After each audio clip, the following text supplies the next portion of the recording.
నమస్కారం. Welcome to The Frost Family channel. వెనకటికి ఎవరో గుమ్మడికాయ దొంగ అంటే భుజాలు తడుముకున్నారంట. ఇది భుజాలు తడుముకునే గుమ్మడికాయ కాదు కదా. పొద్దున్నే సూప్ చేద్దామని రాత్రి ముక్కలుగా కట్ చేసుకొని అలా చిల్లుల పళ్ళం బోర్లిచ్చి పెట్టాను. అలాగే ఇవి కూడా జీలకర్ర, ధనియాలు, సోంపు, మిరియాలు అలా ముందు రోజు రాత్రి రెడీగా పెట్టుకొని పొద్దున లేవగానే పని మొదలు పెట్టేశాను. ఇవన్నీ సెట్ చేసుకున్నాక రాత్రి పడుకునే ముందే బాబు చెప్పాడు, రేపు నేను కాలేజ్కి వెళ్ళట్లేదు అమ్మా అని. అయినా సరే పొద్దున్నే కిచెన్లో 5:30కి పని మొదలు పెట్టాను. ఈ బాక్స్లో ఉన్నవి పచ్చి బఠానీ. శుక్రవారం రోజు ఒలిచాను. శనివారం రోజు మటర్ పన్నీర్ పులావ్ చేశాను కదా, అందులోకి కొన్ని పచ్చి బఠానీలు వాడుకోగా మిగిలినవన్నీ ఇలా బాక్స్లో సెట్ చేసి పక్కకు పెట్టేశాను. ఫ్రిడ్జ్లో కాదు, బయటనే పెట్టేశాను. మంగళవారం రోజు పొద్దున ఇలా సూప్లోకి వాడుకున్నాను. అయితే మధ్యలో శని, ఆది, సోమ ఇన్ని రోజుల గ్యాప్ వచ్చినా ఎలా ఉన్నాయో చూశారు కదా. 2 వారాల క్రితం పిల్లలు చందు ఊరికి వెళ్ళారు కదా, అప్పుడు నా ఒక్కదాని కోసం సూప్ చేసుకున్నాను కదా, ఈరోజు అందరికీ చేద్దామని. ఈ ములక్కాయలను నేను పాప ముందు రోజు ఈవినింగ్ బయటికి వెళ్ళాం కదా గ్రౌండ్ ఫ్లోర్కి, అప్పుడు తెచ్చుకొని చూపించాను కదా, అవే ఇంకా వెంటనే ఫ్రెష్గా ఉన్నప్పుడు వాడేద్దామని ఇలా తొడమలు తీసేసి వీటిని కూడా సూప్లోకి వేసేసా. పచ్చి బఠానీ కూడా ముందు సూప్లోకి వాడే ఉద్దేశం లేకుండే, అయినా సరే పొద్దున అలా బాక్స్లో కనిపిస్తున్నప్పుడు ఇంకా వల్లిపోతే వేస్ట్ అయిపోతాయని వాడేశాను, అప్పటిదప్పుడు ఆలోచించుకొని. ఆ మాత్రం దానికే మన ఇన్నర్ మంకీ అంత పెద్ద ఎక్స్ప్రెషన్ ఇచ్చింది, చూశారు కదా. ఇస్తుంది మరి, ఏమాత్రం బుర్ర పెట్టకుండా. మసాలాలు సరిపోవాలి కదా. రాత్రి మసాలాలు రెడీగా పెట్టుకున్నది గుమ్మడికాయ కోసం మాత్రమే. పొద్దున చూస్తే ఇలా పచ్చి బఠానీ కూడా ఆడయ్యాయి కదా. అయినా చేసేటప్పుడు బుర్రకి ఆ థాట్ రాలేదు. తర్వాత ఎప్పుడో కానీ రియలైజ్ అయ్యింది ఆ బుర్ర. కోర్స్ ఆ బుర్ర మనదే అనుకోండి. ఇవి మాత్రం వేయించి చల్లారడం కోసం పక్కన పెట్టుకున్నాను. గుమ్మడికాయ ముక్కలు మాత్రం అలాగే డైరెక్ట్ మిక్సీలో వాటర్ పోసి పేస్ట్ చేసేసాను. వీటిని కట్ చేయడం రాత్రే చేసి పెట్టుకున్నాను, టైం సేవ్ అవుతుంది. బాబు కాలేజ్కి వెళ్ళలేదు, ఇన్ని చెప్పినా సరే పొద్దునకి క్వాంటిటీస్ పెరిగాయి కాబట్టి అవి స్టవ్ మీద ప్రిపరేషన్ టైం పడుతుంది కదా, కాబట్టి మంచిగానే టైం తీసుకుంది. సూపే కదా ఎంతలో అయిపోతుంది అన్నట్టుగా అవ్వలేదు పని. అలా చూస్తూనే టైం గడిచిపోయింది. ఇంకా వీటిని గుమ్మడికాయ ముక్కల్ని కూడా వేయించి చల్లారబెట్టేసరికి టైం ఎక్కువ అయిపోతుంది అనుకొని ఇలాగే పచ్చి ముక్కల్ని లాస్ట్ టైం నేను చేసుకున్నప్పుడు ఎలా చేశాను అలాగే పేస్ట్ చేసేసి తర్వాత. కానీ ఇలా చేయడం ఏమీ వైజ్ డెసిషన్ కాదు, ఎందుకంటే ఒక్కరి కోసం చేసుకున్నప్పుడు ఎలాగూ తొందరగా అయిపోతుంది. పోర్షన్స్ పెరిగి ఎక్కువ మందికి చేయాలన్నప్పుడు దాని పచ్చిదనం పోయేంత వరకు స్టవ్ మీద వేయించాలంటే ఎక్కువ టైం పడుతుంది కదా. అది నేను ఆలోచించకపోవడం వల్ల. ఓం కాలేజ్కి వెళ్ళలేదు కాబట్టి సరిపోయింది, కానీ లేదంటే కాస్త పోర్షన్ వాడి మందం తీసుకొని విడిగా చేయాల్సి వచ్చేది. అలా గుమ్మడికాయ గుజ్జుని స్టవ్ పైన వేసుకున్న తర్వాత అది ఓ వైపు అవుతూ ఉంటుంది. ఈలోగా నేను పచ్చి బఠానీ ఈ ములక్కాయల పేస్ట్ చేసుకుందాం అనుకునేలోగా స్టవ్ పైన హీట్ బాగా పుడుతుంది. లో ఫ్లేమ్లో ఉన్నా సరే బాగా చిటపటలాడుతుంది, పైన చిల్లుతుంది కూడా. అలా అని మూత పెట్టేసి తర్వాత మిక్సీ పట్టుకున్నాను. ఇక్కడ కూడా ఈ ములక్కాయలు పచ్చి బఠానీ ఉన్నాయి కదా, ఈజీగా మిక్స్ అవుతుందని అనుకున్నాను, కానీ మధ్య మధ్యలో టైట్ అవుతుంది, మిక్సీ టైట్గా తిరుగుతుందని చూసుకొని వాటర్ పోసుకోవాల్సి వచ్చింది.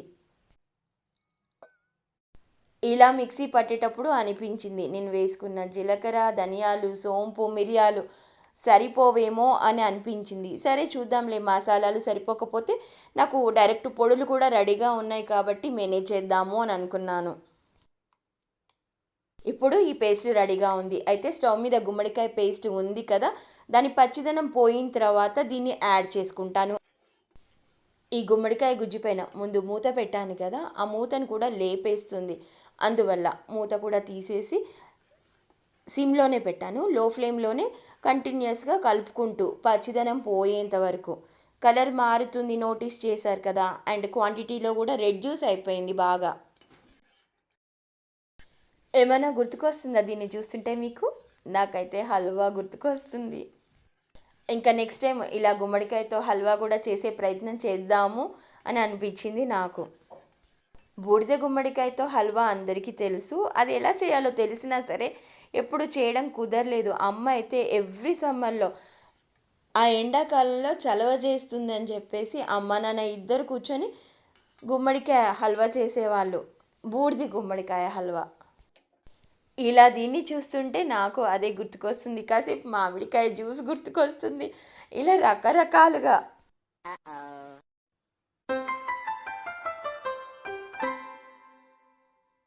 హాయ్, మామిడి పళ్ళు వస్తుంది సీజన్. ఉగాది దగ్గరలోనే ఉంది కదా, వెయిట్ చేద్దాం. ఉగాది ముందు కూడా వస్తూ ఉంటాయి కానీ చెప్తున్నారు కదా ఈ మధ్య ఉగాది తర్వాత వచ్చేవి అయితే వేడి చేయవు అని. చూద్దాం, వెయిట్ చేద్దాం.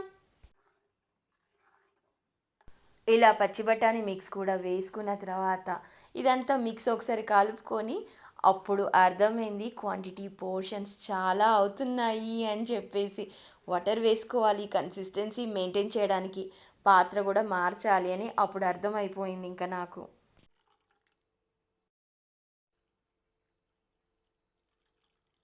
ఇంకా పైనుండి జీలకర్ర, ధనియాలు, సోంపు, మిరియాల పొడి కొద్ది కొద్దిగా వేయాల్సి వస్తుందేమో అనుకున్నాను కానీ అప్పటికి వచ్చే స్మెల్ అర్థమైపోతుంది సఫిషియెంట్గా ఉన్నాయి అని. ఇప్పుడు పాత్ర మార్చేశాను. ఇంకాసిని నీళ్లు పోసుకోవాల్సి వచ్చింది, పోసేశాను. ఇప్పుడు ఇంకేమైనా గుర్తుకొస్తుందా? నాకు మరొకటి గుర్తుకొస్తుంది. నాకు నోటి నిండా ఆ పేరు చెప్పే ఆలోచన వస్తున్నా కూడా రీసెంట్గా ఇన్స్టాలో ఒక తమ్ముడు కామెంట్ పెట్టాడు, అక్క మీరే గెస్ చేయమని చెప్పేసి వెంటనే మీరే ఆన్సర్ చెప్పేస్తున్నారు, మాకు అవకాశం ఇవ్వచ్చు కదా అని అన్నాడు. సో ఆ తమ్ముడి కోసం అలాగే మీ అందరి కోసం కూడా కామెంట్లో పెట్టండి మీకేం గుర్తుకొస్తుంది ఈ స్టేజ్లో. అక్కడ నేను బెల్లం పొడి యాడ్ చేశాను కదా, అది కొబ్బరి బెల్లం. ఈవైపు పిట్ట బాగా కూస్తుంది, మీకు చూపించే ప్రయత్నం చేద్దామని అలా డోర్ తెరవగానే అది ఎగిరిపోయింది.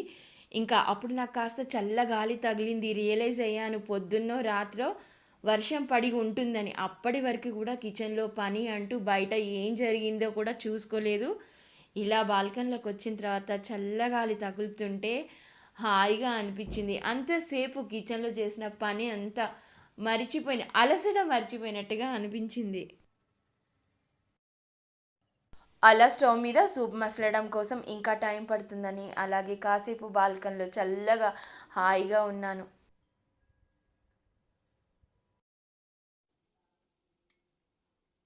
అలా సూప్ రెడీ అయ్యింది అనుకున్న టైంకి ఇంట్లోకి వచ్చాను. వాసన మాత్రం బాల్కనీలోకి వస్తూ ఉంది కమ్మగా.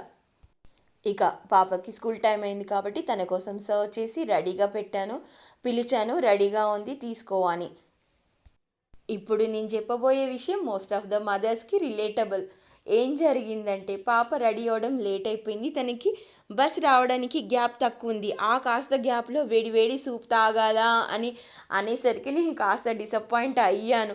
2 hours కిచెన్లో ఉండి ప్రిపేర్ చేస్తే తన రెస్పాన్స్ ఇది అని అనిపించినా సరే తన చాయిస్కే వదిలేశాను. నీ ఇష్టం, తాగుతావా తాగవా అని అన్నాను. తర్వాత తను తాగింది, బాగుందమ్మా అని చెప్పి వెళ్ళింది. ఇక ఇదంతా లంచ్ కోసం. మా అబ్బాయి ఎక్స్ప్రెషన్ చెప్పలేదు కదా మీకు. రకరకాలుగా మన ఇంట్లో పిల్లల విషయాలు మనకి ఎక్స్ప్రెషన్స్ అర్థమవుతాయి. అడుగుతారు ఇందులో ఏం వేసావు అని అడుగుతారు కదా.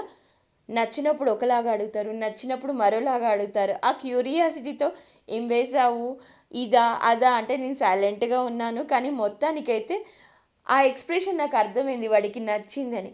నేను అడిగాను నచ్చిందా నచ్చలేదా ఎందుకని క్వశ్చన్స్ అడుగుతున్నా అంటే బాగుందమ్మా అన్నాక నేను ఏమేం చేశాను ఎలా చేశానో చెప్పాను.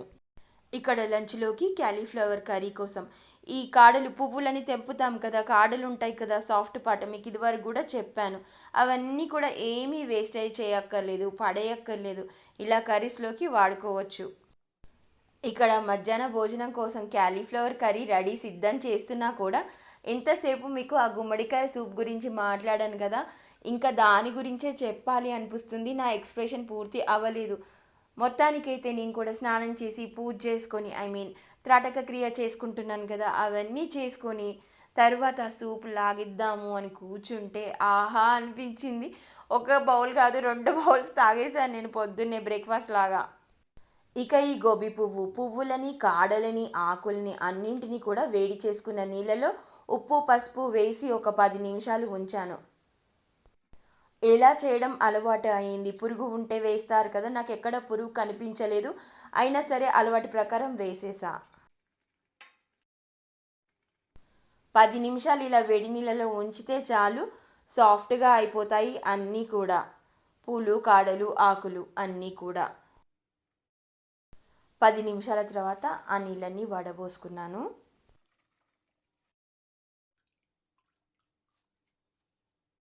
ఇవి ఆల్రెడీ సాఫ్ట్గా ఉన్నా సరే ఆవిరికి ఉడికించాలని డిసైడ్ అయ్యాను.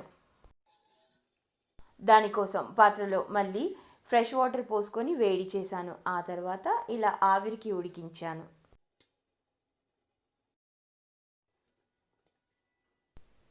మరో 15 నిమిషాల తర్వాత ఇవి సాఫ్ట్గా టెండర్గా అయిపోయాయి. చూడ్డానికి ఎంత చక్కగా కనపడుతున్నాయి కదా. ఇంకా వీటికి పోపు వేసుకోవడం మాత్రమే. పోపు కోసం కొంచెం కొబ్బరి నూనె, కొంచెం పల్లి నూనె. ప్రతిసారిలాగే ఈసారి కూడా పోపు చాలా సింపుల్. శనగపప్పు, మినప్పప్పు, జీలకర్ర, ఆవాలు. ఇదంతా ఒకసారి కలుపుకున్న తర్వాత పచ్చిమిర్చి, కరివేపాకు.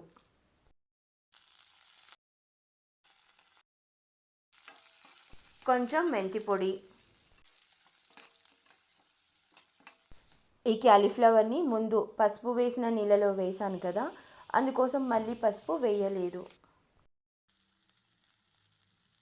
మీరు వీడియో మొదట్లో గమనిస్తే నేను క్లాస్ వినుకుంటూ పని చేస్తున్నాను కదా. ఈరోజు క్లాస్లో సార్ ఏం చెప్పారంటే, ముందు చెప్తే ఫ్లో మిస్ అవుతుంది వంటది అని చెప్పేసి ఆగాను. ఇక్కడ మనకి కాస్త టైం దొరికింది కాబట్టి ఆ విషయం చెప్పే ప్రయత్నం చేస్తాం. మనం లైఫ్లో రకరకాల గోల్స్ అనుకుంటాము. అచీవ్ చేయాలన్న ఆకాంక్ష ఉన్న ఏదో ఒక్కసారి మన మెదడు ఇది కాదు అది కాదు అని సాకుల్ని వెతుక్కునే ప్రయత్నం చేస్తుంది ఎన్నోసార్లు. అయినా సరే మనం కమిట్మెంట్గా కంటిన్యూస్గా దాని మీదనే ఫోకస్ చేస్తే చేయగలుగుతాం. మనం అనుకున్న లక్ష్యాన్ని సాధిస్తాము. అయితే అలా అని అవరోధాలు రావని కాదు, అవరోధాలు వచ్చిన ప్రతిసారి కూడా మనం బలహీన పడుతూ ఉంటాం కదా. అవరోధాలని కన్సిడర్ చేయకూడదు, అవరోధాలని ఎదుర్కొంటూ ముందుకు వెళ్ళాలి.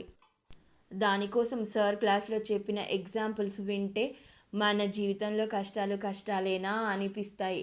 అలా చెప్పిన ఎగ్జాంపుల్స్లో వాళ్ళకి మనకంటే పెద్ద కష్టాలు వచ్చాయి. అయినా సరే వాళ్ళు కమిటెడ్గా వాళ్ళు చేయాలనుకున్న పనిని ఛాలెంజ్గా ఆ కష్టాలని ఎదుర్కొంటూ ముందుకు వెళ్ళారు కాబట్టి సాధించాలి. ఇది అలా చెప్తూ వింటూ ఉంటే కొంత మోటివేషన్ మనకి అవసరమైనప్పుడు ఇది కదా అని గుర్తుకు వస్తూ ఉంటుంది. ఇలా బాగా జరిగింది డే అంతా. ఇంకా సాయంత్రం వాకింగ్కి వెళ్ళాక చాలా రోజులు అయిందని అలా వెళ్ళి ట్రీ హగ్గింగ్ చేసుకొని అక్కడ మీకు ఒక హోల్ చూపించాను కదా, జాగ్రత్తగా చెక్ చేసుకుంటున్నాను అక్కడ ఏమైనా పాములు, ఎలకలు అలా ఉన్నాయా అని. ఈ మధ్య మా ఏరియాలో పాములు బాగా తిరుగుతున్నాయని చెప్పాను కదా, ఒక్కసారి చెక్ చేసుకొని అలా వేప చెట్టుకి దండం పెట్టుకొని ట్రీ హగ్గింగ్ చేసుకొని రీసెంట్గా 1-2 సార్లు మా బాల్కనీలోంచి దూరంగా కనిపించే ఒక చెట్టు పైన ఎల్లో ఫ్లవర్స్ చూపించాను కదా, ఆకులు ఉండవు కానీ పువ్వులు బాగా కనపడతాయి. ఆ చెట్ల దగ్గరికి వచ్చాను నేను కాసేపు చూస్తూ మీకు చూపిద్దామని. ఇంకాస్త చెట్ల దగ్గరికి వెళ్ళాలని అనుకున్నా అక్కడ పెద్ద పెద్ద బండలు, రాళ్ళు, కొండని కొట్టిన రాళ్ళు ఉంటాయి కదా, అవి ఉన్నాయి కాబట్టి ఇంకా ముందుకు వెళ్ళలేను. ఉన్న చోటు నుంచే వీడియో తీశాను. వస్తూ వేపాకు తెచ్చుకున్నాను కషాయం చేయడం కోసం. అది ఆల్రెడీ చేశాను, వీడియో కూడా పెట్టాను చూడండి. What next? ఇంకా అపార్ట్మెంట్లోకి ఎంటర్ అయినా సరే మరోవైపు దృష్టి పడింది నాకు. అటువైపున కూడా పూలు ఉంటాయి. ఒకసారి అడుగులు అటు వేద్దామని అటు వెళ్ళాను. ఈ పూలని లాస్ట్ టైం సీజన్లో కూడా చూపించాను. అయినా సరే ఇలా ఈ సీజన్లో ఈ చెట్ల దగ్గరికి, ఈ పూల దగ్గరికి వెళ్ళడం ఇదే మొదటిసారి నేను. అలా చూస్తుంటే ఒక్కొక్క పువ్వు నన్నే పలకరించింది అనిపించింది. మీకు కూడా హాయ్ చెప్తున్నాయి, అబ్బా హాయ్ చెప్పేయండి అన్నట్టు. ఆ పింక్ ఫ్లవర్స్ ఉన్నాయి కదా, అవి ఎడిబుల్. నేను వాటితో ఏమైనా చేస్తే చూపిస్తాను మీకు. ఇక ఈ వైపు ఎల్లో ఫ్లవర్స్కి మాత్రం దాదాపుగా దగ్గరగా వెళ్ళాను. అలా అన్ని వైపులా పరికించి పరికించి మరీ చూసుకున్నాను అన్నిటిని అందంగా. ఇవి కూడా నన్ను పలకరించాయి. మమ్మల్ని చూడడానికి వచ్చావా మిత్రమా అన్నట్టుగా అనిపించింది నాకు. అంటే సైలెంట్గా మూగ భాష. మూగ భాషలో మనకి ఎన్నో అర్థాలు ఉంటాయి. మనకు నచ్చిన అర్థాన్ని తీసుకోవచ్చు పాజిటివ్గా. అయినా ట్రీ హగ్గింగ్ గురించి చెప్తూ ఉంటాను కదా. ట్రీ హగ్గింగ్ మనం రెగ్యులర్గా చేస్తే ఆ ట్రీస్ మనకి రెస్పాండ్ అవుతాయంట. ఇప్పటివరకు నేను చేసినా కూడా ఇంకా నేను ఆ ట్రీస్తో అంత బాగా కమ్యూనికేట్ చేయలేదు. పోతుంటే పోతుంటే లైఫ్ ఎలా టర్న్ అవుతుందో, ఆ ట్రీస్ నాతో కమ్యూనికేట్ చేయగలుగుతాయో లేవో చూద్దాం, వెయిట్ చేద్దాం. కానీ చేస్తూ ఉండాలి కదా రెగ్యులర్గా. ఇలా గడిచిందబ్బా డే అంతా. ఇలా ఎండింగ్లో వీడియో చూశాక కాస్త శ్వాస పీల్చుకున్నట్టుగా అనిపిస్తుంది కదా. నాకు అలాగే అనిపించింది. ఇంట్లో పనులన్నీ అయిపోయి సాయంత్రం ఇలా బయటికి వచ్చి కాసేపు గాలి పీలిస్తే ప్రాణం ప్రాణం ఉన్నట్టుగా అనిపిస్తుంది. ఈ వీడియో మీకు నచ్చినట్లయితే మరింత ఎక్కువ మందికి రీచ్ అవ్వడం కోసం I need your support. Please like, share and subscribe. మీ ఆదరణ ఆప్యాయతతో నన్ను ఆశీర్వదిస్తున్నందుకు thank you very much. Okay, tata, bye bye.